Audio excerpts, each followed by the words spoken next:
പുതിയൊരു YouTube channel തുടങ്ങിയിരിക്കുകയാണ്. ഇതിന്റെ ഉദ്ദേശം എന്ന് പറയുന്നത് 8, 9, 10 ക്ലാസ്സുകളിലെ കുറച്ച് ട്യൂഷൻ പോലെ നമ്മൾ കുറച്ച് പോർഷൻസ് നമ്മൾ വിദ്യാർത്ഥികളിലേക്ക് എത്തിക്കുകയാണ് നമ്മൾ ചെയ്യാൻ ഉദ്ദേശിക്കുന്നത്. ഇപ്പൊ ഇന്ന് നമ്മുടെ ലോക്ക്ഡൌൺ ഒക്കെ ആയതുകൊണ്ട് വിദ്യാലയങ്ങളൊന്നും തുറന്നിട്ടില്ല. അതുകൊണ്ട് എല്ലാവരും വീട്ടിലിരുന്ന് പഠിക്കുകയാണ് ചെയ്യുന്നത്. ഇപ്പോൾ ഓൺലൈൻ ക്ലാസ്സുകൾ ഒരുപാട് നടക്കുന്നുണ്ട്, പക്ഷേ ട്യൂഷൻ ക്ലാസ് കിട്ടുന്നത് വളരെ ചുരുക്കം മാത്രമാണ്. അപ്പൊ അതിന്റെ ഒരു ഫലമായിട്ടാണ് നമ്മൾ ഈ ഒരു യൂട്യൂബ് ചാനൽ തുടക്കം കുറിച്ചിരിക്കുന്നത്. ചാനലിന്റെ പേര് ഫസ്റ്റ് ബെൽ എന്നാണ്. അപ്പോൾ ഈ ചാനലിലൂടെ നമ്മൾ എത്തിക്കുന്നത് 8, 9, 10 ക്ലാസ്സുകളിലെ സയൻസ് വിഷയങ്ങളും കണക്കും അതുകൂടാതെ സോഷ്യൽ സയൻസുമാണ്. ഇപ്പൊ ഈ 3 സബ്ജക്റ്റിലുമുള്ള ക്ലാസ്സുകൾ കിട്ടുന്നതിനായിട്ട് നിങ്ങൾ മറക്കാതെ ഈ ചാനൽ സബ്സ്ക്രൈബ് ചെയ്യുക. അപ്പം നമ്മൾ ഇന്ന് 10ാം ക്ലാസ്സിലെ കെമിസ്ട്രിയുടെ ഒരു ആദ്യ ചാപ്റ്റർ നമ്മുടെ ഒരു ക്ലാസ് ആയിട്ട് നമ്മൾ ഇതിന്റെ കൂടെ ഉൾപ്പെടുത്തിയിട്ടുണ്ട്. നിങ്ങൾക്ക് ഈ ക്ലാസ് ഇഷ്ടപ്പെടുകയാണെങ്കിൽ ദയവ് ചെയ്ത് സബ്സ്ക്രൈബ് ചെയ്യുക, പിന്നെ ബെല്ലൈക്കൺ അമർത്തി വെക്കുക. കാര്യം ഞങ്ങൾ ഈ പിന്നീട് അപ്ലോഡ് ചെയ്യുന്ന ഓരോ ക്ലാസ്സും കണ്ടിന്യൂസ് ആയിട്ട് കിട്ടാൻ വേണ്ടിയിട്ടാണ് ബെല്ലൈക്കൺ അമർത്താൻ പറയുന്നത്. അപ്പോൾ എന്തായാലും ഇന്നത്തെ ക്ലാസ് ഞങ്ങളിവിടെ ആരംഭിക്കുകയാണ്. ക്ലാസ് എടുക്കുന്നത് ജിഷ്ണു ആണ്. കെമിസ്ട്രിയുടെ ആദ്യ പോർഷനാണ് എടുക്കുന്നത്. അപ്പോൾ നമ്മൾ 10th സ്റ്റാൻഡേർഡിലെ കെമിസ്ട്രിയുടെ ഫസ്റ്റ് ചാപ്റ്റർ ആണ് തുടങ്ങാൻ പോകുന്നത്. ചാപ്റ്ററിന്റെ പേര് periodic table and electronic configuration എന്നാണ്. അപ്പൊ നമ്മൾ ഇതിന് തൊട്ട് മുമ്പുള്ള ക്ലാസ്സുകൾ 9ാം ക്ലാസ്സുകളൊക്കെ പഠിച്ചിട്ടുണ്ട്. ഇലക്ട്രോണിക് കോൺഫിഗറേഷൻ എങ്ങനെയാണ് എഴുതുന്നത് നമ്മൾ പഠിച്ചിട്ടുണ്ട്. ഒരു ആറ്റം അല്ലെങ്കിൽ ഒരു ആറ്റത്തിന്റെ അറ്റോമിക് നമ്പർ തന്നു കഴിഞ്ഞാൽ നമ്മൾ അതിന്റെ ഇലക്ട്രോണിക് കോൺഫിഗറേഷൻ 1 മുതൽ 18ാമത്തെ ആർഗൺ വരെയുള്ളതിന്റെ ഇലക്ട്രോണിക് കോൺഫിഗറേഷൻ നമ്മൾ എഴുതാൻ പഠിച്ചിട്ടുണ്ട്. അതൊരു എക്സാമ്പിൾ ആയിട്ട് കൊടുക്കുകയാണെങ്കിൽ ഹൈഡ്രജന്റെ അറ്റോമിക് നമ്പർ 1 ആണ്, അതിന്റെ ഇലക്ട്രോണിക് കോൺഫിഗറേഷൻ 1.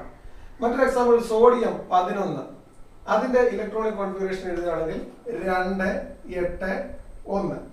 അതുപോലെ തന്നെ 18ാമത്തെ ആർഗണിന്റെ ഇലക്ട്രോണിക് കോൺഫിഗറേഷൻ പറയുകയാണെങ്കിൽ 2, 8, 8. ഇതൊക്കെ 9ാം ക്ലാസ്സുകളിൽ നമ്മൾ പഠിച്ചിട്ടുണ്ട്. ഒരു അറ്റോമിക് നമ്പർ, ആറ്റത്തിന്റെ അറ്റോമിക് നമ്പർ തന്നു കഴിഞ്ഞാൽ എങ്ങനെയാണ് നമ്മൾ അതിന്റെ ഇലക്ട്രോണിക് കോൺഫിഗറേഷൻ എഴുതുന്നത് എന്നുള്ള കാര്യം പഠിച്ചിട്ടുണ്ട്. അപ്പൊ നമുക്കറിയാം ഒരു ആറ്റത്തിന്റെ സ്ട്രക്ചർ, ബോർ ആറ്റം മോഡൽ അനുസരിച്ച് ഒരു ആറ്റത്തിന്റെ സ്ട്രക്ചർ ഇങ്ങനെയാണ്. ആറ്റത്തിന്റെ ന്യൂക്ലിയസിൽ നിന്നും പോകുന്നതനുസരിച്ച് ഷെല്ലിന്റെ നമ്പർ 1, 2, 3, 4 എന്നിങ്ങനെ ഷെൽ നമ്പർ കൊടുത്തിരിക്കുന്നു. ഒന്നുകിൽ 1, 2, 3, 4 എന്ന് പറയാം, അല്ലെങ്കിൽ KLM എന്നിങ്ങനെയാണ് ഷെല്ലുകൾ നമ്മൾ ഉച്ചരിക്കുന്നത്, അല്ലെ ഷെല്ലുകൾ നമ്മൾ പറഞ്ഞിരുന്നത്. ഇനി നമ്മൾ പറയാൻ പോകുന്നതെന്ന് പറഞ്ഞാൽ ഈ ഷെല്ലുകൾ ന്യൂക്ലിയസിൽ നിന്നുള്ള അകലം കൂടുന്നതിനനുസരിച്ച് ഷെല്ലുകളുടെ എനർജി കൂടി വരുന്നു. അതായത് ഇവർ തമ്മിലുള്ള ന്യൂക്ലിയസിൽ നിന്നും അകന്നു പോകുന്നതിനനുസരിച്ച് ഷെല്ലുകളുടെ ഫോഴ്സ് ഓഫ് അട്രാക്ഷൻ, ഷെല്ലും ന്യൂക്ലിയസും തമ്മിലുള്ള ഫോഴ്സ് ഓഫ് അട്രാക്ഷൻ, ആകർഷണ ബലം കുറയുകയും ഷെല്ലുകളുടെ എനർജി കൂടുകയുമാണ് ചെയ്യുന്നത് നമുക്ക്. അപ്പോൾ ഏറ്റവും കുറഞ്ഞ എനർജി ഉള്ളത് K ഷെല്ലിനായിരിക്കും. K ഷെല്ലിനെക്കാട്ടിൽ എനർജി കൂടുതലായിരിക്കും L-ന്, അതിനെക്കാട്ടിൽ എനർജി കൂടുതലായിരിക്കും M, എന്നിങ്ങനെ പോകുന്നതെല്ലാം എനർജി കൂടുതലായിരിക്കും. അത്രയും കാര്യങ്ങളൊക്കെ നമുക്ക് അറിയാം. ഇനി നമ്മൾ പറയാൻ പോകുന്നത് വെച്ച് കഴിഞ്ഞാൽ ഈ ഓരോ ഷെല്ലുകളെയും സബ് ഷെല്ലുകളായിട്ട് തിരിച്ചിട്ടുണ്ട്.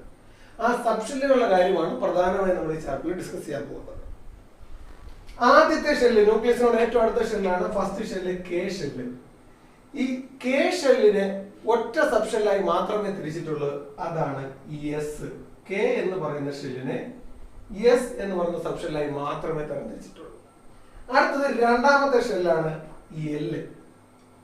L എന്ന് പറയുന്ന ഷെല്ലിനെ S, P എന്നിങ്ങനെ 2 സബ് ഷെല്ലുകളായിട്ട്.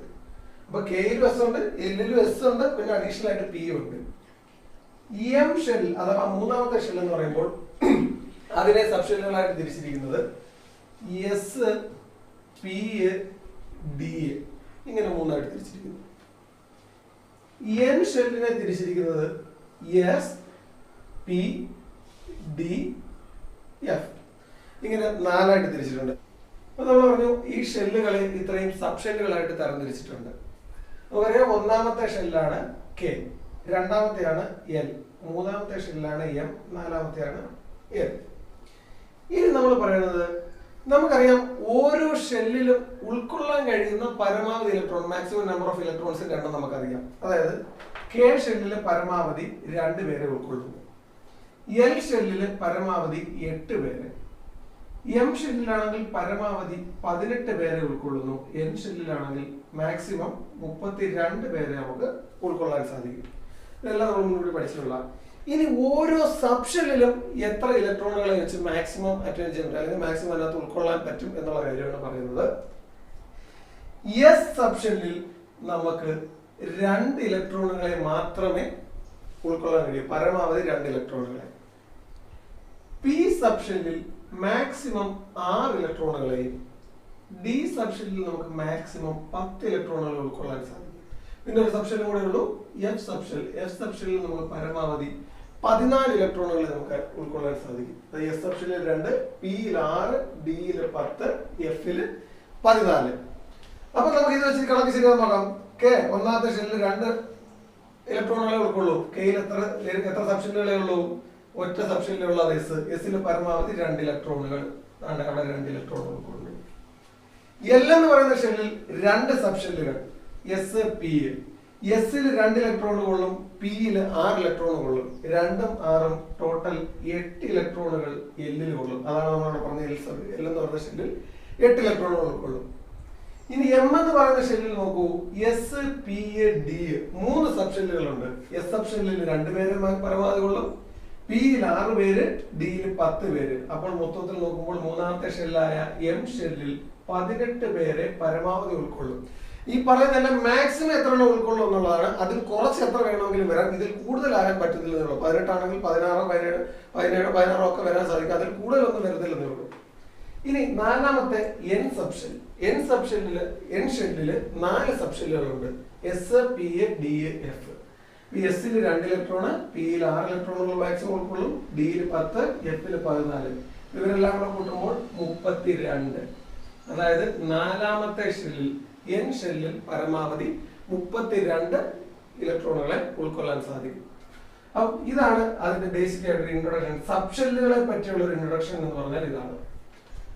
4 ഷെല്ലുകൾ നമുക്കറിയാം. ഓരോ ഷെല്ലിൽ ഉൾക്കൊള്ളുന്ന സബ്ഷെല്ലുകളാണ് പറഞ്ഞിരിക്കുന്നത്. ആ ഓരോ സബ്ഷെല്ലിലും ഉൾക്കൊള്ളുന്ന പരമാവധി ഇലക്ട്രോണുകൾ പറഞ്ഞു. അതാണ് നമുക്ക് പഠിക്കാനുള്ളത്. എസ് സബ്ഷെല്ലിൽ പരമാവധി 2 എണ്ണം, പി സബ്ഷെല്ലിൽ പരമാവധി 6 ഇലക്ട്രോണുകൾ, ഡി സബ്ഷെല്ലിൽ പരമാവധി 10 ഇലക്ട്രോണുകൾ, എഫ് സബ്ഷെല്ലിൽ പരമാവധി 14 ഇലക്ട്രോണുകൾ.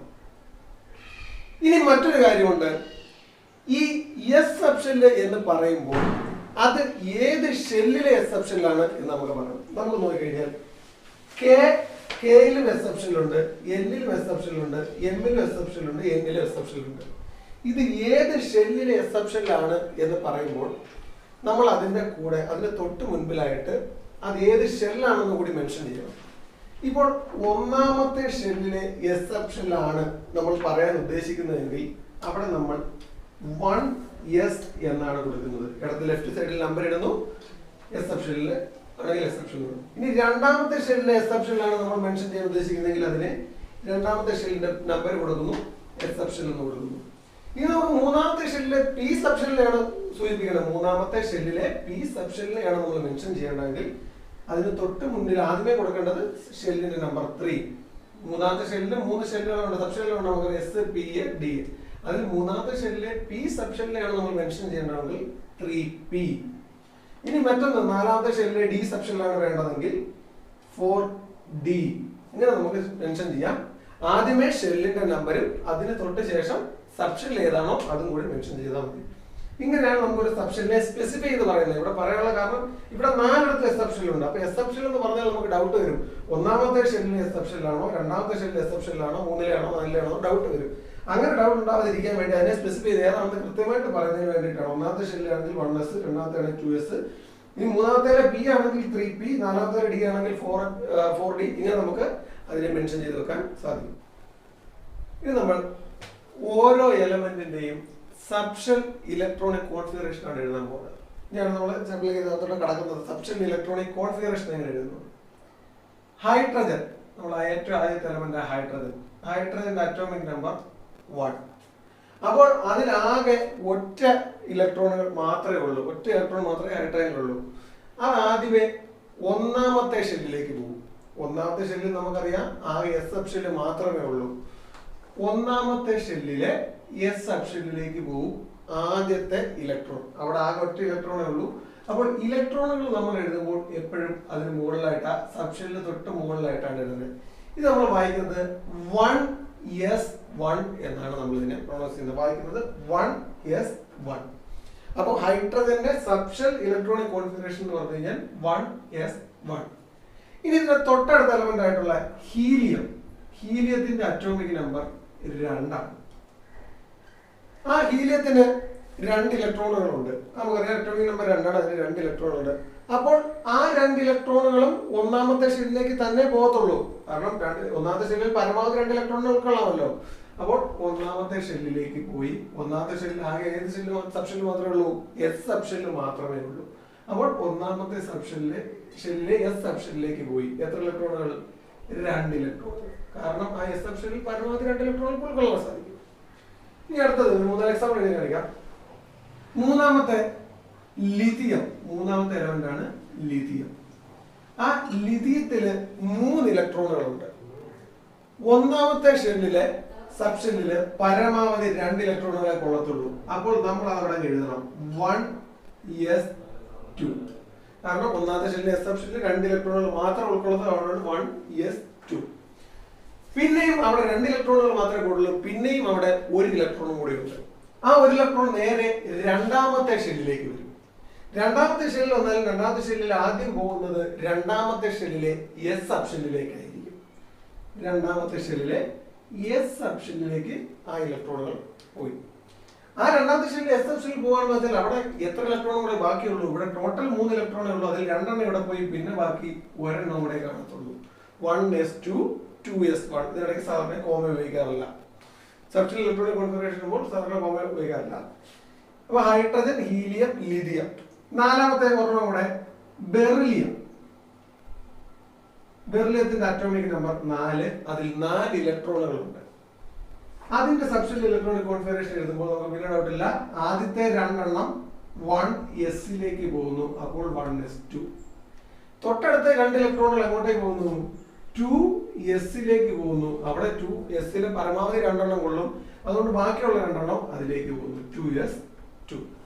അപ്പോൾ നിങ്ങൾക്ക് ഇപ്പോൾ ഒരു ഏകദേശം ഓർഡർ മനസ്സിലാക്കുന്നത് എങ്ങനെയാണ് വരുന്നത്. ഇനി അഞ്ചാമത്തെ ബോറോൺ. Boron atomic number 5. ആദ്യത്തെ ഷെല്ലിലെ സബ്ഷെല്ലിലേക്ക് 1s, കാരണം ഒന്നാമത്തെ ഷെല്ലിൽ 2 എസ് സബ്ഷെല്ല് മാത്രമേ ഉള്ളൂ. 1s 2 ഇലക്ട്രോണുകൾ പോകും. 1s2 എന്നായല്ലോ. അടുത്ത ബാക്കി 3 ഇലക്ട്രോണുകളുണ്ട്. ഇവിടെ 2 ഇലക്ട്രോൺ പോയാൽ 5 എണ്ണത്തിൽ ബാക്കി 3 ഇലക്ട്രോണുകളുണ്ട്. ആ 3 എണ്ണത്തിൽ 2 എണ്ണം മാത്രമേ 2s പോകാൻ സാധിക്കത്തുള്ളൂ. കാരണം എസ് സബ്ഷെല്ലിൽ പരമാവധി 2 ഇലക്ട്രോണുകളെ ഉൾക്കൊള്ളും നമ്മൾ പറഞ്ഞല്ലോ. 2s2 പോകും. അപ്പോൾ 2ഉം 2ഉം 4 എണ്ണം പോയി. പിന്നെ എത്ര എണ്ണമുണ്ട്? 1 എണ്ണം കൂടെ മാത്രമേ ബാക്കിയുള്ളൂ. അതും രണ്ടാമത്തെ ഷെല്ലിൽ. പിന്നെ ബാക്കി ആളുണ്ട് രണ്ടാമത്തെ ഷെല്ലിൽ പി സബ്ഷെല്ലിൽ ബാക്കിയുണ്ട്. അത് 2p പോകും. 2p പരമാവധി 6 എണ്ണം ഉൾക്കൊള്ളും. പക്ഷെ 6 എണ്ണം തയ്ക്കാൻ വേണ്ടി നമുക്കിവിടെ ആളില്ല. നമുക്ക് 1 എണ്ണം മാത്രമേ ബാക്കിയുള്ളത്. 2p1 പോകും. അപ്പോൾ ഇതൊരു 5 എണ്ണത്തിന്റെ എഴുതി കഴിഞ്ഞാൽ നമുക്ക് അങ്ങോട്ട് കണ്ടിന്യൂ ചെയ്യാം. ഇനി എല്ലാത്തിനും എഴുതുന്നില്ല. ഇനി ഞാൻ ഒരു എക്സാമ്പിൾ കൂടെ കാണിച്ചു തരാം. സോഡിയം 11. 11ാമത്തെ എലമെന്റ് ആയ സോഡിയം. സോഡിയം നോക്കുമ്പോൾ 1s2 2s2. അപ്പോൾ 2 4 എണ്ണം പോയി. മൂന്നാമത്തെ സബ്ഷെല്ലിൽ വരുന്നത് 2p ആണ്. 2p നമുക്ക് എത്ര എണ്ണം വരുന്നുണ്ട്? ഇവിടെ നമുക്ക് നോക്കാം. 2 2 4. ബാക്കി 7 എണ്ണം ബാക്കിയുണ്ട്. പക്ഷെ ആ 7 എണ്ണം കൂടെ 2p ഉൾക്കൊള്ളില്ല. അവിടെ p 6 എണ്ണേ ഉൾക്കൊള്ളൂ. അപ്പൊ 2p6. അപ്പൊ 2 2 4 6 10 എണ്ണം വരും. ബാക്കി ഇവിടെ 11 എണ്ണം ഉണ്ട്. ബാക്കി 1 എണ്ണം കൂടെ ഉണ്ട്. കാരണം 2 സബ്ഷെല്ലുകളും തീർന്നു. 2s 2p ആയപ്പോ തീർന്നു. അപ്പൊ അടുത്ത് നമ്മൾ മൂന്നാമത്തെ ഷെല്ലിലേക്ക് പോകണം. മൂന്നാമത്തെ ഷെല്ലിലെ എസ് സബ്ഷെല്ലിലായിരിക്കും പിന്നെ ഇത് വരുന്നത്. അതായത് 3s. 3s പോകാൻ എത്ര എണ്ണേ ഉള്ളൂ? 1 എണ്ണമേ ഉള്ളൂ. 3s1. ഇപ്പൊ നോക്കി മനസ്സിലാക്കാൻ 2 2 2 4 6 10 11. അറ്റോമിക് നമ്പർ 11 അതിന്റെ സബ്ഷെൽ ഇലക്ട്രോണിക് കോൺഫിഗറേഷൻ ആയിട്ടുണ്ട്. ഇനി ഒന്നുകൂടെ അവസാനമായിട്ട് എഴുതി കാണിക്കുന്നുണ്ട്.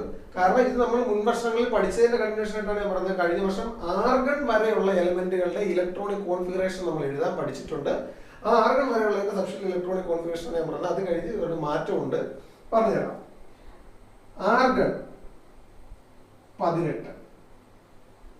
ആർഗണിന്റെ സബ്ഷെൽ ഇലക്ട്രോണിക് കോൺഫിഗറേഷൻ എന്ന് പറയുന്നത് 1s2 2s2 2p6 3s2 ആണല്ലോ. അപ്പോൾ 3s2 വരെ ആയിട്ടുള്ള 2 4 6 10 12. ഇനി ഒരു 6 എണ്ണം കൂടെ വേണം. അപ്പോൾ 3s കഴിഞ്ഞാൽ പിന്നെ തൊട്ടടുത്തപ്പോഴാണ് 3p. 3pയിൽ ബാക്കി എത്ര കൂടെ പോകും? 6 എണ്ണം കൂടെ പോകും. 2 4 6 10 12 6 18. 18 എണ്ണം ഇലക്ട്രോണുകൾ അവിടെ തീർന്നു. ഇപ്പൊ എത്ര നോക്കി കഴിഞ്ഞാൽ മനസ്സിലാവും. 18 വരെയുള്ള എല്ലാ എലമെന്റിന്റെ കൊടുത്തിട്ടില്ല. ഇത് ഇത്ര ഒരു 4 ആദ്യത്തെ എഴുതി കഴിഞ്ഞപ്പോൾ തന്നെ നിങ്ങൾക്ക് അതിന്റെ ഓർഡർ മനസ്സിലായി കാണും. ഇനി ആർഗൺ കഴിഞ്ഞിട്ടുള്ളതിന് നമ്മൾ ഇതേ ഒരു സെയിം ഓർഡറല്ല നമ്മൾ ചെയ്തു പോകുന്നത്. ആർഗൺ കഴിഞ്ഞുള്ളതിന് നമ്മൾ ഈ ഒരു ഓർഡറിലല്ല സബ്ഷെല്ലുകൾ എന്ന് പറയുന്നത്. അതിൽ ഒന്നാമത്തെ കാര്യം മനസ്സിലാക്കേണ്ടത്, സബ്ഷെല്ലുകളിൽ ഇലക്ട്രോണുകൾ നിറയുന്നത് അല്ലെങ്കിൽ ഇലക്ട്രോൺ ഫില്ലിംഗ് നടക്കുന്നത് അവയുടെ എനർജി കൂടി വരുന്ന ക്രമത്തിലാണ്. In the increasing order of their energy. സബ്ഷെല്ലുകളുടെ എനർജി കൂടി വരുന്ന ക്രമത്തിലാണ്. അത് ഈ പറയുന്നത് പോലെ ഇതേ ഓർഡറിലല്ല 1s 2s 2p 3s 3p 3 അങ്ങനെ ഒരു ഓർഡറിലല്ല. അത് അവിടെ വരെ 3s 3p വരെ കിടക്കണം. അത് കഴിഞ്ഞ് അതേ സെയിം ഓർഡറിലല്ല സബ്ഷെല്ലുകളുടെ എനർജി കൂടി വരുന്നത്. ആ സബ്ഷെല്ലുകളുടെ എനർജി കൂടി വരുന്ന ക്രമത്തിൽ മാത്രമേ അതിൽ ഇലക്ട്രോണുകൾ നിറയത്തുള്ളൂ. അപ്പോൾ ഇതുവരെ നമ്മൾ പഠിച്ചിട്ടുണ്ട്. അപ്പോൾ ആ സബ്ഷെല്ലുകളുടെ എനർജി കൂടി വരുന്ന ക്രമം നമ്മൾ കൃത്യമായിട്ട് കാണാതെ പഠിച്ചെങ്കിലേ മാത്രമേ പറ്റത്തുള്ളൂ. അപ്പൊ ഇനി ആ സബ്ഷെല്ലുകളുടെ എനർജി കൂടി വരുന്നത് എങ്ങനെയാണെന്നുള്ളൊരു ഡയഗ്രാം നമുക്കത് പഠിച്ചിട്ട് പഠിക്കാം. അപ്പൊ നമ്മൾ പറഞ്ഞത് സബ്ഷെല്ലിൽ ഇലക്ട്രോണുകൾ നിറയുന്നത് അവരുടെ എനർജി കൂടി വരുന്ന ക്രമത്തിലാണ്. ആ സബ്ഷെല്ലിൽ എനർജി കൂടി വരുന്ന ആ ക്രമം അല്ലെങ്കിൽ ആ ഓർഡർ എങ്ങനെയാണെന്നാണ് നമ്മൾ പറയാൻ പോകുന്നത്. അത് കണ്ടുപിടിക്കുന്നതിനുള്ള ഒരു മെത്തേഡാണ് ഇവിടെ എക്സ്പ്ലെയിൻ ചെയ്തത്. അതാണ് നമ്മൾ ആദ്യത്തെ ഒന്നാമത്തെ ഷെല്ലിൽ എസ് സബ്ഷെൽ മാത്രമേ ഉള്ളൂ. രണ്ടാമത്തെ ഷെല്ലിൽ എസ് പി എസ് സബ്ഷെല്ലുകളുണ്ട്. അതെല്ലാം ഓർഡറിൽ എഴുതുകയാണ്. മൂന്നാമത്തെ ഷെല്ലിൽ 3s 3p 3d എന്നീ സബ്ഷെല്ലുകൾ. നാലാമത്തെ ഷെല്ലിൽ 4s 4p 4d 4f. അത് കഴിഞ്ഞും ഷെല്ലുകളുണ്ട്. അതിനകത്തെല്ലാം 4 സബ്ഷെല്ലുകൾ മാത്രമേ മാക്സിമം വരുന്നുള്ളൂ. അല്ലെ അതിനെ മാത്രം നമുക്കിപ്പം ഡിസ്കസ് ചെയ്താൽ മതി. അഞ്ചാമത്തെ ഷെല്ലിന് 5s 5p 5d 5f. ഷെല്ലുകളുടെ എണ്ണം കൂടുതൽ പറഞ്ഞാലും സബ്ഷെല്ലുകളുടെ എണ്ണം മാക്സിമം 4 വരെ ഉള്ളൂ. ഇനി അവരുടെ എനർജി കൂടി വരുന്ന ക്രമം എങ്ങനെയാണെന്ന് നോക്കാം. നമ്മൾ ഇവരെ ഓർഡറിൽ എഴുതിയതിനു ശേഷം ഇതിനെല്ലാം ഓരോ ആരോ മാർക്ക് കൊടുക്കുക. ഇങ്ങനെ എന്നിട്ട് അത് ഈ ഒരു ചെയിനിലാണ് ഇങ്ങനെയാണ് പോകുന്നത്. 1s ആദ്യമേ ഏറ്റവും എനർജി കുറഞ്ഞ ആള് 1s ഒന്നാമത്തെ ഷെല്ലിലെ എസ് സബ്ഷെൽ. ഇനി ഇങ്ങനെ വരുമ്പോൾ അടുത്ത അതിലെ എനർജി കൂടിയ ആളെന്ന് പറയുമ്പോൾ 2s. അതിലും എനർജി കൂടിയ ആള് അടുത്തത് വരുന്നത് ഇങ്ങനെയാണ് നമ്മൾ വരുന്നത് 2p. അതിൽ എനർജി കൂടിയ ആള് 2p. അതിലും എനർജി കൂടിയ ആളാണ് 3s.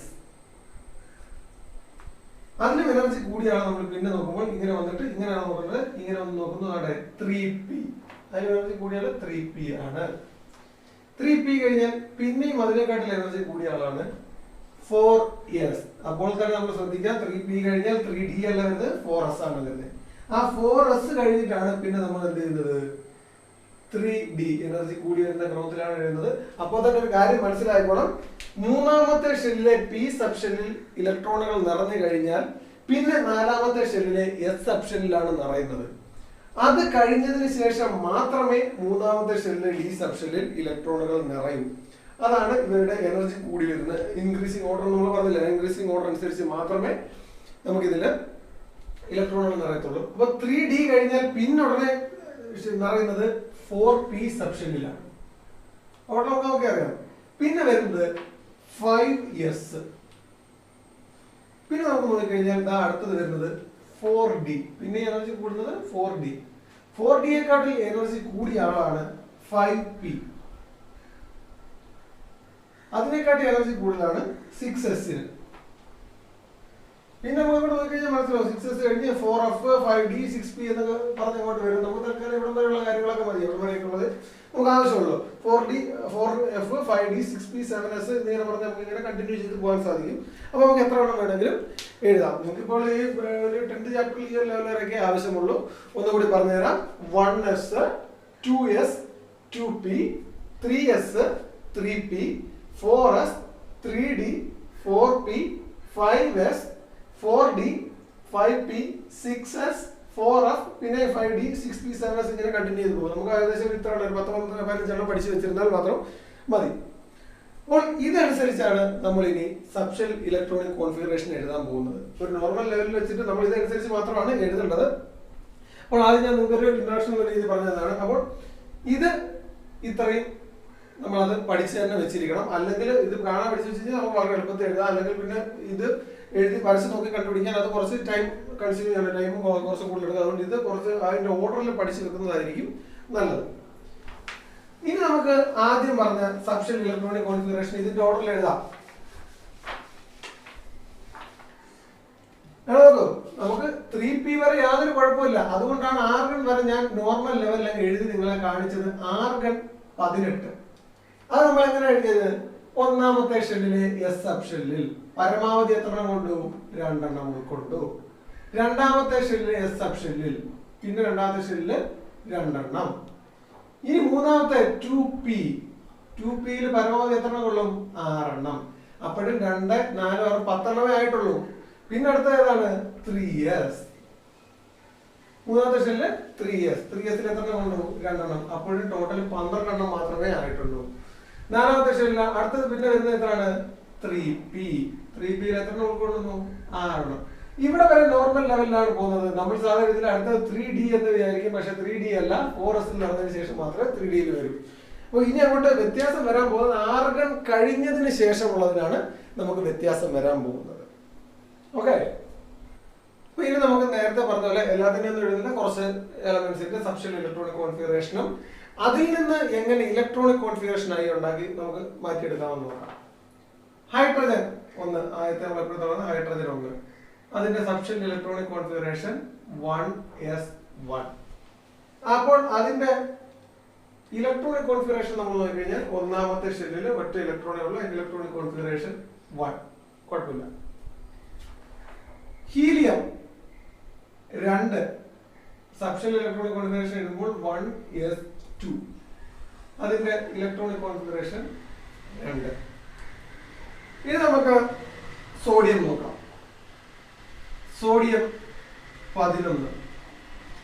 അപ്പോൾ 1s2 ഒന്നാമത്തെ ഷെല്ലിൽ മാക്സിമം എന്ന് പറഞ്ഞു. അടുത്തത് രണ്ടാമത്തെ ഷെല്ലിൽ 2s2 രണ്ടാമത്തെ ഷെല്ലിൽ മാക്സിമം എന്ന് പറഞ്ഞു. 2p നാലാമത്തെ ഷെല്ലിൽ മൂന്നാമത്തെ ഷെല്ലിലും 2p രണ്ടാമത്തെ ഷെല്ലിൽ എസ് സബ് ഷെല്ലിലും മാക്സിമം എന്ന് പറഞ്ഞു. 2p6. അപ്പൊ 2, 4, 4, 10 ഒരെണ്ണം കൂടെ ബാക്കിയുണ്ട്. അതെങ്ങോട്ടാണ് പോകുന്നത്? 3s1. ഇനി നമുക്ക് ഇതിന്റെ ഇലക്ട്രോണിക് കോൺഫിഗറേഷൻ ഒന്ന് എഴുതി നോക്കാം. ഒന്നാമത്തെ ഷെല്ലിൽ എത്ര ഇലക്ട്രോണുകളുണ്ട്? 2 ഇലക്ട്രോണുകൾ. അപ്പോൾ 2. രണ്ടാമത്തെ ഷെല്ലിൽ ടോട്ടൽ എത്ര ഇലക്ട്രോൺ ഉണ്ട്? രണ്ടാമത്തെ ഷെല്ലിൽ ഇവിടെ 2 ഇലക്ട്രോൺ ഉണ്ട്. രണ്ടാമത്തെ ഷെല്ലിൽ ബി സബ് ഷെല്ലിൽ 6 ഇലക്ട്രോൺ ഉണ്ട്. ടോട്ടൽ രണ്ടാമത്തെ ഷെല്ലിൽ 2, 6, 8 ഇലക്ട്രോൺ ഉണ്ട്. മൂന്നാമത്തെ ഷെല്ലിൽ എസ് സബ് ഷെല്ലിൽ മാത്രമേ ഉള്ളൂ. അവിടെ എസ് സബ് ഷെല്ലിൽ മാത്രമേ ഇലക്ട്രോണുകൾ വന്നിട്ടുള്ളൂ. അവിടെ മൂന്നാമത്തെ ഷെല്ലിൽ എസ് സബ് ഷെല്ലിൽ 1 ഇലക്ട്രോൺ വന്നിട്ടുണ്ട്. അപ്പോൾ 2, 8, 1. ഇങ്ങനെയാണ് ഇതിന്റെ ഇലക്ട്രോണിക് കോൺഫിഗറേഷൻ. അപ്പോൾ ഇതിൽ സബ് ഷെല്ലിൽ ഇലക്ട്രോണുകൾ നിറയുന്നതിനനുസരിച്ചാണ് ഇവിടെ നമുക്ക് സബ്ഷെൽ ഇലക്ട്രോണിക് കോൺഫിഗറേഷൻ എഴുതുന്നത്. ആ സബ്ഷെൽ ഇലക്ട്രോണിക് കോൺഫിഗറേഷനിൽ നിന്ന് മാത്രമേ നമുക്ക് ഇലക്ട്രോണിക് കോൺഫിഗറേഷൻ കണ്ടെത്താൻ സാധിക്കുകയുള്ളൂ. ഇത് നമുക്ക് മുമ്പ് എഴുതിയ പോലെ ആർഗൺ നമ്മൾ പറഞ്ഞു. ആർഗണിന് തൊട്ടപ്പുറത്തുള്ള എലമെന്റ് ആണ്. അല്ലെങ്കിൽ ആർഗൺ ഒന്നുകൂടെ എഴുതാം. ആർഗൺ 18 അതിന്റെ subshell electronic configuration 1s2, 2s2, 2p6, 3s2, 3p6. 2, 4, 10, 12, 18 ഇലക്ട്രോണുകൾ കംപ്ലീറ്റ് ആയി. ഇനി അതിന്റെ ഇലക്ട്രോണിക് കോൺഫിഗറേഷൻ എങ്ങനെയാണ്? ഒന്നാമത്തെ ഷെല്ലിൽ പരമാവധി 2 ഇലക്ട്രോൺ. രണ്ടാമത്തെ ഷെല്ലിൽ 2 മാറും 8 ഇലക്ട്രോൺ. മൂന്നാമത്തെ ഷെല്ലിൽ 2, 6, 8 ഇലക്ട്രോൺ. ഇവിടെ വരെ നമുക്ക് 9ാം ക്ലാസ്സിൽ നമ്മൾ പഠിച്ചിട്ടുണ്ട്. ഇവിടെ വരെ 2, 8, 8, 6 വരെ. തൊട്ടടുത്ത എലമെന്റ് ആണ് പൊട്ടാസ്യം. പൊട്ടാസ്യത്തിന്റെ അറ്റോമിക് നമ്പർ 19 ആണ്. ഇനി അതിന്റെ ഇലക്ട്രോണിക് കോൺഫിഗറേഷൻ എന്തുകൊണ്ട് 2, 8, 9 എന്ന് വരുന്നില്ല? നമുക്ക് നേരത്തെ ഉള്ള ഡൗട്ടാണ്. 18 വരെ നമ്മൾ പഠിച്ചിട്ടുള്ളൂ. 2, 8, 8, 2, 8, 9 എന്ന് എന്തുകൊണ്ട് വരുന്നില്ല? കാരണം നമുക്കറിയാം മൂന്നാമത്തെ ഷെല്ലിൽ പരമാവധി 18 ഇലക്ട്രോണുകൾ ഉൾക്കൊള്ളാൻ സാധിക്കും. അതുകൊണ്ട് 2, 8, 9 എന്ന് വന്നു കഴിഞ്ഞാൽ നമുക്ക് പ്രശ്നമില്ല. 2, 8, 9, 2, 8, 10 എല്ലാം വരാം. പക്ഷെ 2, 8, 9 എന്ന് വരുന്നില്ല. പകരം 2, 8, 8, 1 എന്നാണ് പൊട്ടാസ്യത്തിന്റെ ഇലക്ട്രോണിക് കോൺഫിഗറേഷൻ വരുന്നത്. അതിന്റെ കാര്യം എന്താണ്? നമുക്ക് ഇത് വെച്ച് നോക്കിക്കഴിഞ്ഞാൽ വളരെ എളുപ്പം നമുക്ക് പിടുത്തം കിട്ടും. നോക്കിയാൽ മതി. അതിന്റെ സബ്ഷെൽ ഇലക്ട്രോണിക് കോൺഫിഗറേഷൻ ആദ്യം എഴുതി നോക്കുക. 1s2. അടുത്തത് 2s2, 2p 3p6 3s2 3p6 ഇവിടെ പറയുമ്പോൾ 2 2 4 6 10 12 18 ഇലക്ട്രോണുകൾ നമുക്കായിട്ടുണ്ട്. ഇനി ഒരു ഇലക്ട്രോൺ ഉണ്ട് 3s2 3p6 കഴിഞ്ഞാൽ നോക്കൂ 3p കഴിഞ്ഞാൽ പിന്നെ എനർജി കൂടുതൽ അതിനെക്കാട്ടി തൊട്ട് കൂടുതലുള്ള ആർക്കാണ് 4s-നാണ്. അപ്പോൾ സ്വാഭാവികമായിട്ട് ഇവിടെ 19 18 ആയിട്ടുണ്ട്. സ്വാഭാവികമായിട്ടും ബാക്കിയുള്ള ഒരു ഇലക്ട്രോൺ എങ്ങോട്ടേ പോകത്തുള്ളൂ? 4s-ലേക്ക് മാത്രമേ പോകത്തുള്ളൂ. 4s ബാക്കിയുള്ള ഇലക്ട്രോണിൽ 4s1-ലേക്ക് പോകുന്നു. അപ്പോൾ നമുക്ക് ഇതിന്റെ സബ്സ്റ്റൻഷ്യൽ ഇലക്ട്രോണിക് കോൺഫിഗറേഷൻ എഴുതുന്നത് എങ്ങനെയായിരിക്കും? നോക്കിയേ, ഒന്നാമത്തെ ഷെല്ലിൽ 2 ഇലക്ട്രോൺ, ഓക്കെ 2. രണ്ടാമത്തെ ഷെല്ലിൽ 2 6 8 ഇലക്ട്രോൺ, അതും ശരി. മൂന്നാമത്തെ ഷെല്ലിൽ നോക്കൂ 3s-ഉം 3p മാത്രമേ ഉള്ളൂ. 3s 2 ഇലക്ട്രോണും 3p 6 ഇലക്ട്രോണും കൂടി ചേർത്ത് മൂന്നാമത്തെ ഷെല്ലിൽ മാക്സിമം 8 ഇലക്ട്രോണേ ഉൾക്കൊണ്ടിട്ടുള്ളൂ. നാലാമത്തെ ഷെല്ലിലോ ഒറ്റ ഇലക്ട്രോൺ മാത്രമേ ഉള്ളൂ. അപ്പോൾ അതുകൊണ്ടാണ് ഇത് 2 8 1 എന്നതിന്റെ ഇലക്ട്രോണിക് കോൺഫിഗറേഷൻ വരാതെ 2 8 9 എന്നതിന്റെ ഇലക്ട്രോണിക് കോൺഫിഗറേഷൻ വരാതെ 2 8 8 1 എന്ന് വന്നത്. കാരണം ഇലക്ട്രോണുകൾ നിറയുന്നത് സബ് ഷെല്ലുകളിലാണ്. അതിനനുസരിച്ച് മാത്രമേ നമുക്ക് ഷെല്ലുകളിലെ ഇലക്ട്രോണുകളുടെ എണ്ണം കണക്കാക്കാൻ സാധിക്കുന്നു. മറ്റൊരു എലമെന്റ് സ്കാൻഡിയം 21, അതിന്റെ ഇലക്ട്രോണിക് കോൺഫിഗറേഷൻ എഴുതുന്നത് എങ്ങനെയാണെന്ന് നോക്കാം. 1s2 18 വരെ സെയിം ആണ്, കുഴപ്പമില്ല. 1s2 2s2 2p6 3s2 3p6 ഏതായാലും 18 വരെ കുഴപ്പമില്ല. അത് കഴിയുമ്പോഴത്തേക്കും നമുക്ക് നോക്കേണ്ടത് 3s2 3p6 അപ്പോൾ 2 4 6 10 12 6 18. ബാക്കി 3 ഇലക്ട്രോൺ ഉണ്ട്. തൊട്ടടുത്ത് വരുന്നത് 4s ആണ്. 4s-ൽ പരമാവധി s സബ്സ്റ്റൻഷ്യൽ എത്ര ഉൾക്കൊള്ളത്തുള്ളൂ നമ്മൾ നേരത്തെ പറഞ്ഞിട്ടുണ്ട്, 2 ഉൾക്കൊള്ളത്തുള്ളൂ. അപ്പോൾ എന്തായി? 2 2 4 6 10 12 6 18 20 ഇലക്ട്രോണുകളായി. എന്നാലും ബാക്കിയോടെ ഒരു ഇലക്ട്രോണും കൂടെ ബാക്കിയുണ്ട്. അത് നേരെ എങ്ങോട്ടേ പോകും? 4s കഴിഞ്ഞാൽ തൊട്ടടുത്ത സബ്സ്റ്റൻഷ്യൽ എന്ന് പറയുന്നത് 3d ആണ്. ബാക്കിയുള്ള ഒരു ഇലക്ട്രോൺ എങ്ങോട്ടേക്ക് പോകും? 3d-യിലേക്ക് പോകും. 3d1 എന്നാണ്. ഇനി നമുക്ക് ഇതിന്റെ സബ്സ്റ്റൻഷ്യൽ ഇലക്ട്രോണിക് കോൺഫിഗറേഷൻ എഴുതി നോക്കുമ്പോൾ നിങ്ങൾക്ക് മനസ്സിലാവും. ഒന്നാമത്തെ ഷെല്ലിൽ 2 ഇലക്ട്രോൺ 2, രണ്ടാമത്തെ ഷെല്ലിൽ 2 മാറും 8 ഇലക്ട്രോൺ, മൂന്നാമത്തെ ഷെല്ലിൽ 2 6. നമ്മൾ ഇത് മാത്രമല്ല നോക്കുന്നത്, ഇത് മൂന്നാമത്തെ ഷെല്ലാണ്. നാലാമത്തെ ഷെല്ലിന്റെ എക്സെപ്ഷൻ നടന്നതിന് ശേഷമാണ് ഇത് വന്നതെങ്കിലും ഇത് മൂന്നാമത്തെ ഷെല്ലാണ്. അതുകൊണ്ടല്ല ഐഡന്റിഫൈ 3 എന്നിട്ടിരിക്കുന്നത്. മൂന്നാമത്തെ ഷെല്ലിലെ ടോട്ടൽ നമ്പർ ഇലക്ട്രോൺ നമ്മൾ നോക്കുമ്പോൾ 2 6 8 1 9. നാലാമത്തെ ഷെല്ലിൽ നോക്കുമ്പോൾ 2 ഇലക്ട്രോൺ 2 8 9 2. അപ്പോൾ 18 കഴിഞ്ഞുള്ള 6 കഴിഞ്ഞ് വരുന്നതിനെല്ലാം ഇതേ കോംപ്ലിക്കേഷൻ വരുന്നത്. 6 വരെയുള്ളതിന് നമുക്ക് വലിയ പ്രശ്നങ്ങളൊന്നും വരുന്നില്ല. 6 കഴിഞ്ഞ് വരുന്നതിന് ഇതേപോലെ സബ്സ്റ്റൻഷ്യൽ ഇലക്ട്രോണിക് കോൺഫിഗറേഷൻ നോക്കിയിട്ട് അതിന് സബ്സ്റ്റൻഷ്യൽ ഇലക്ട്രോണിക് കോൺഫിഗറേഷൻ എഴുതാനേ നമുക്ക് സാധിക്കുകയുള്ളൂ. അതിന്റെ കാരണം ഈ ഓർഡർ ആണ്. കാരണം സബ്സ്റ്റൻഷ്യൽ ഇലക്ട്രോണുകൾ നിറയുന്നത് അവരുടെ എനർജി കൂടി വരുന്ന ക്രമത്തിലാണ്. Electrons are field in the substantial in the increasing order of their energy. അവരുടെ എനർജി കൂടി വരുന്ന ക്രമത്തിൽ മാത്രമേ സബ്സ്റ്റൻഷ്യൽ ഇലക്ട്രോണുകൾ നിറയുകയുള്ളൂ. അതാണ് ഈ പറയുന്നതിന് കാരണം. അപ്പോൾ നമുക്ക് വേണമെങ്കിൽ 1-2 എക്സാമ്പിളോടൊക്കെ നോക്കാം. പൊട്ടാസ്യം കഴിഞ്ഞ് നമ്മൾ 20ാമത്തെ എലമെന്റ് കാൽസ്യം ആണ് പറഞ്ഞത്. കാൽസ്യം 20 ഒന്ന് നോക്കാം, വലിയ മാറ്റമൊന്നും വരുന്നില്ല. 1s2 2s2 2p6 3s2 3p6 അതന്നെ 18ആയി. പിന്നെ 4s2 കൂടെ ഉള്ളു. അതെ 20ആയി. 2 4 6 10 12 6 18 20. 2 ഒന്നാമത്തെ സബ്സ്റ്റൻഷ്യലിൽ 2, രണ്ടാമത്തെ സബ്സ്റ്റൻഷ്യലിൽ 8, മൂന്നാമത്തെ നോക്കൂ 3s2 3p6 2 6 8. കാരണം 3d അവിടെ വന്നിട്ടില്ല, അവിടെ വന്ന് തുടങ്ങിയിട്ടില്ല. 4s2 നാലാമത്തെ സബ്സ്റ്റൻഷ്യലിൽ 2 2 8 8 2 എന്ന് അതിന്റെ സബ്സ്റ്റൻഷ്യൽ ഇലക്ട്രോണിക് കോൺഫിഗറേഷൻ. ഇങ്ങനെ നമുക്ക് മറ്റേ ഓർഡർ നമുക്ക് അറിയാമല്ലോ. ഓർഡർ നമുക്ക് കൃത്യമായിട്ട് അറിയാം. അല്ലെങ്കിൽ ഓർഡർ അറിഞ്ഞുകൂടെങ്കിൽ അത് കണ്ടുപിടിക്കാനുള്ള മെത്തേഡ് തൊട്ട് മുമ്പ് പറഞ്ഞു തന്നിട്ടുണ്ട്.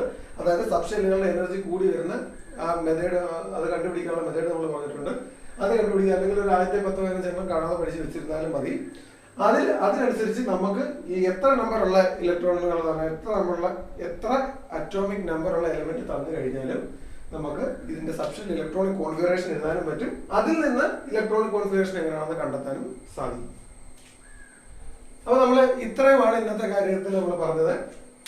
നമ്മൾ ഷെല്ലുകളെ പറ്റിയും അതിനകത്തുള്ള ഇലക്ട്രോണുകളെ പറ്റിയും ഉൾക്കൊള്ളുന്ന ഇലക്ട്രോണുകളെ പറ്റിയും ഇലക്ട്രോണിക് കോൺഫിഗറേഷൻ, ഇലക്ട്രോൺ വിന്യാസം എങ്ങനെ എഴുതാമെന്നുള്ള 18ാമത്തെ എലമെന്റ് ഒരു ആർഗൺ വരെ നമ്മൾ തൊട്ട് മുമ്പ് 9ാം ക്ലാസ്സിൽ പഠിച്ചു വെച്ചിട്ടുണ്ട്. അതിനുശേഷം ഞാൻ എന്ന് പറഞ്ഞത് ഷെല്ലുകളെ സബ് ഷെല്ലുകളായിട്ട് തിരിച്ചിരിക്കുന്ന കാര്യവും ആ സബ് ഷെല്ലുകളിലെല്ലാം പരമാവധി എത്ര ഇലക്ട്രോണുകൾ ഉൾക്കൊള്ളുന്നു എന്നും അവരെ നമ്മൾ ഓരോ ഷെല്ലിലെയും സബ് ഷെല്ലിനെ എങ്ങനെ വേർതിരിച്ചറിയാം, ഒന്നാമത്തെ ഷെല്ലാണെങ്കിൽ 1s, രണ്ടാമത്തെ ആണെങ്കിൽ 2s, 2p എന്നിങ്ങനെ ഓരോ ഷെല്ലിലെ സബ് ഷെല്ലുകളെ എങ്ങനെ തിരിച്ചറിയാം എന്നുള്ള കാര്യം പറഞ്ഞു. എന്നിട്ട് ആ സബ് ഷെൽ ഇലക്ട്രോണിക് കോൺഫിഗറേഷൻ എങ്ങനെയാണ് എഴുതുന്നത് എന്നുള്ള കാര്യവും നമ്മൾ പറഞ്ഞു. നിങ്ങൾ ഇതിനകത്ത് കൃത്യമായിട്ട് ചെയ്യേണ്ടത്, ഞാനും കൂടെ എല്ലാം കൂടെ പരിമിതി മൂലം നമുക്ക് എല്ലാത്തിന്റെയും കൂടെ സബ് ഷെൽ ഇലക്ട്രോണിക് കോൺഫിഗറേഷൻ എഴുതാൻ സാധിക്കില്ല. ആ സബ് ഷെല്ലുകളുടെ എനർജി കൂടി വരുന്ന ക്രമം ഞാൻ പറഞ്ഞു തന്നിട്ടുണ്ട്. അത് മനസ്സിലാക്കാൻ ബുദ്ധിമുട്ടുള്ളവര് ഞാൻ ആ വീഡിയോയിൽ നോക്കിയാൽ നമുക്ക് കാണാൻ പറ്റും. അത് കണ്ടുപിടിക്കുന്നതിനുള്ള മെത്തേഡ് ഇതിപ്പോ നമുക്ക് അത്യാവശ്യം ഒരു 10 വരെ 40 വരെയുള്ളത് എഴുതിയിട്ടുള്ളൂ. അത് കഴിഞ്ഞിട്ടുള്ള ഓർഡർ നിങ്ങൾക്ക് സ്വന്തമായിട്ട് കണ്ടുപിടിക്കാവുന്നതേ ഉള്ളൂ. അത് കണ്ടുപിടിച്ചിട്ട് 1 മുതൽ 30 വരെയുള്ള എലമെന്റ്സിന്റെ, അതായത് ഒന്നാമത്തെ ഹൈഡ്രജൻ മുതൽ 30ാമത്തെ സിങ്ക് വരെയുള്ള എലമെന്റിന്റെ സബ് ഷെൽ ഇലക്ട്രോണിക് കോൺഫിഗറേഷൻ നിങ്ങൾ സ്വന്തമായി എഴുതി നോക്കുക. അതിൽ 2 എലമെന്റിന്റെ സബ് ഷെൽ ഇലക്ട്രോണിക് കോൺഫിഗറേഷന് വ്യത്യാസമുണ്ട്. ആ വ്യത്യാസമുള്ളതും അതിന്റെ കാര്യം എന്താണെന്നുള്ളതൊക്കെ നമുക്ക് അടുത്ത വീഡിയോയിൽ പറഞ്ഞുതരാം. മാത്രമല്ല ഒരുപാട് വലിയ സബ് ഷെൽ ഇലക്ട്രോണിക് കോൺഫിഗറേഷൻ വരുമ്പോൾ അതെങ്ങനെ ചുരുക്കി എഴുതാമെന്നുള്ള കാര്യമൊക്കെയാണ് ഇനി നമ്മൾ ഇതിലൂടെ പറയാൻ പോകുന്നത്. അപ്പൊ നിങ്ങൾ എന്തായാലും തൽക്കാലം ചെയ്യേണ്ടതെന്ന് പറഞ്ഞു കഴിഞ്ഞാൽ 1 മുതൽ 30 വരെയുള്ള എലമെന്റിന്റെ സബ് ഷെൽ ഇലക്ട്രോണിക് കോൺഫിഗറേഷൻ സ്വന്തമായി ഒന്ന് എഴുതി നോക്കുക. അത് നിങ്ങൾക്ക് വളരെ ഉപകാരപ്രദമായിരിക്കും. പിന്നെ നിങ്ങൾക്ക് അങ്ങോട്ട് ചെയ്യുമ്പോഴത്തേനും വളരെ സ്പീഡായിട്ട് നിങ്ങൾക്ക് ചെയ്യാൻ സാധിക്കും. സബ് ഷെൽ ഇലക്ട്രോണിക് കോൺഫിഗറേഷൻ, അതിൽ നിന്ന് ഇലക്ട്രോണിക് കോൺഫിഗറേഷൻ എങ്ങനെ ഉണ്ടാകുന്നു എന്നും നിങ്ങൾ ഒന്ന് നോക്കി ഒന്ന് പരിശീലിച്ചാൽ മതി. ബാക്കി നമുക്ക് അടുത്ത വീഡിയോയിൽ കാണാം.